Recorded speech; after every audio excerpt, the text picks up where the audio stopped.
किसी जंगल में एक बहुत बड़ा कुआं था, जिसमें बहुत से मेढक रहते थे। उन मेढकों का राजा गंगदत्त भी उसी कुएं में रहता था। वह बड़ा ही घमंडी और झगड़ालू स्वभाव का था। आए दिन किसी न किसी से झगड़ता रहता था। इसलिए उसके घर वाले पत्नी को छोड़कर और रिश्तेदार वालों ने भी उसको छोड़ दिया था। इस बात से परेशान होकर उसने बदला लेने की सोची, मगर वह अकेला रहने के कारण उनको मार नहीं सकता था। इस तरह से हर दिन कुछ न कुछ योजना बनाता रहता था, मगर उसका कोई भी योजना काम नहीं आता था। एक दिन वह मेढक उस कुएं में लटकी हुई एक पेड़ की तना से बाहर निकला और वह बगल वाले कुएं के पास गया। उसने फुदकते हुए एक मेढक को देखा और कहा, मित्र, क्या तुम मेरी मदद करोगे? मेरे परिवार और रिश्तेदार वाले मुझे बहुत ईर्ष्या और घृणा करते हैं, इसलिए उनको मारना है। वह इस मेढक को भली भांति जानता था कि कौन सही है और कौन गलत। उसके बातों को अनसुना कर वह अपने कुएं में चला गया। अब वो घमंडी मेढक गुस्से में और आग बबूला हो गया। उसके बाद घूमते हुए एक सांप को अपने बिल में जाते हुए देखा और उसके पास जाकर कहने लगा, मित्र, क्या तुम मेरी मदद करोगे?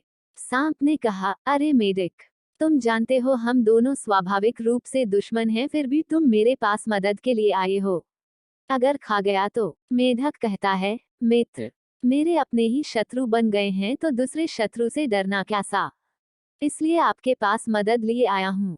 वह सांप लालचवश मन ही मन सोचने लगा, अरे, मेरा सौभाग्य है जो आज स्वयं शिकार चलकर मेरे पास आया है। मेढक कहता है, क्या हुआ मित्र, क्या सोच रहे हो? सांप कहता है, कुछ नहीं। अगर तुम मुझे मित्र कहते हो तो बताओ कैसी मदद चाहिए तुम्हें? मेढक कहता है, मित्र, मेरे अपने सगे मुझे बहुत ईर्ष्या करते हैं और अपना शत्रु मानते हैं, इसलिए मेरे साथ चलो और उन्हें मारने में मेरी मदद करो। सांप कहता है, मगर मैं एक सांप बिन पैर वाला उस कुएं में कैसे जाऊं? और पानी में से मेढकों को पकड़ूं कैसे? मेढक कहता है, मित्र, इसकी तुम चिंता मत करो।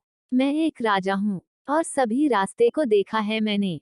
अंदर जाने के लिए एक खुफिया सुरंग है जिसमें तुम्हें ले जाऊंगा और उसके बगल में एक छोटा सा बिल है, वहीं पर तुम रहना और मैं जब तक न कहूँ तुम बाहर नहीं निकलना। वह सांप उसके सब शर्तों को मान लिया और दोनों रात के अंधेरे में उस कुएं की ओर निकल गए, जैसे मेढक ने कहा था।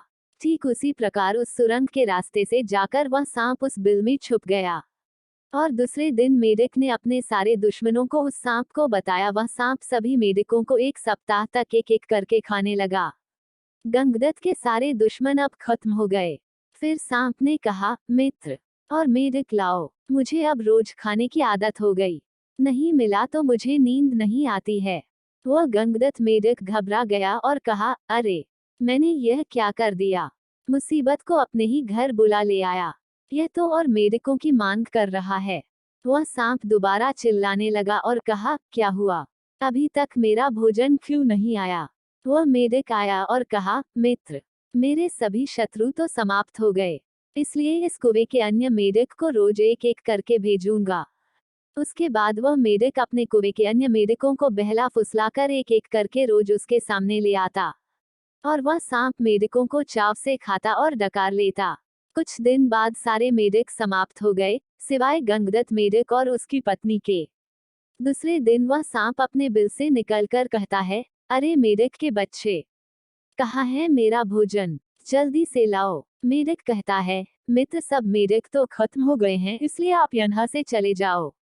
इस बात पर सांप गुस्सा हो जाता और फुकारते हुए कहता है, अरे मूर्ख, मैं भूखे पेट यहाँ से नहीं जा सकता, मुझे रोज खाने की आदत हो गई है, इसलिए तुम्हारी पत्नी को भेजो वरना तुम्हें खा जाऊंगा। वह मेढक डरते हुए अपनी पत्नी को उसके सामने पेश करता है। वह सांप उसे भी खा लेता है और अंत में बच जाता है राजा गंगदत्त मेढक। अब वह मेढक भागने की सोचता है, अरे, यह मूर्ख सांप तो मुझे भी खा लेगा, इसलिए मेरे भागने में ही भलाई है। इतने में वह भाग ही रहा था कि सांप ने उसे अपने मुंह से धर दबोचा और कहा, अरे मित्र, कहाँ जा रहे हो? मेरी खातिरदारी नहीं करोगे क्या? राजा गंगदत्त कहता है, तुम तो मेरे मित्र हो, मुझे छोड़ दो, मैंने तुम्हें बहुत से मेढकों के भोजन दिए हैं। उद्धरण चिन्ह। सांप कहता है, अरे, कौन सा? तू मेरा बचपन का साथी है जो तुझे छोड़ दूं? इतना कहकर वह सांप मेढक को भी निगल जाता है। उद्धरण चिन्ह। सिख। इस कहानी से हमें यह शिक्षा मिलती है कि हमें कितना भी अपनों से बैर हो, उनसे बदला लेने के लिए शत्रु का सहारा नहीं लेना चाहिए, क्योंकि ऐसे शत्रु सामने वाले को न ही भाई मानते हैं और न ही सखा। आपको हमारी यह स्टोरी कैसी लगी कमेंट करके जरूर बताना। अगर आपने अभी तक हमारे चैनल को सब्सक्राइब नहीं किया तो ऐसी अच्छी अच्छी कहानी सुनने के लिए हमारे चैनल को सब्सक्राइब करना, वीडियो को लाइक करना और मुझे सपोर्ट करना।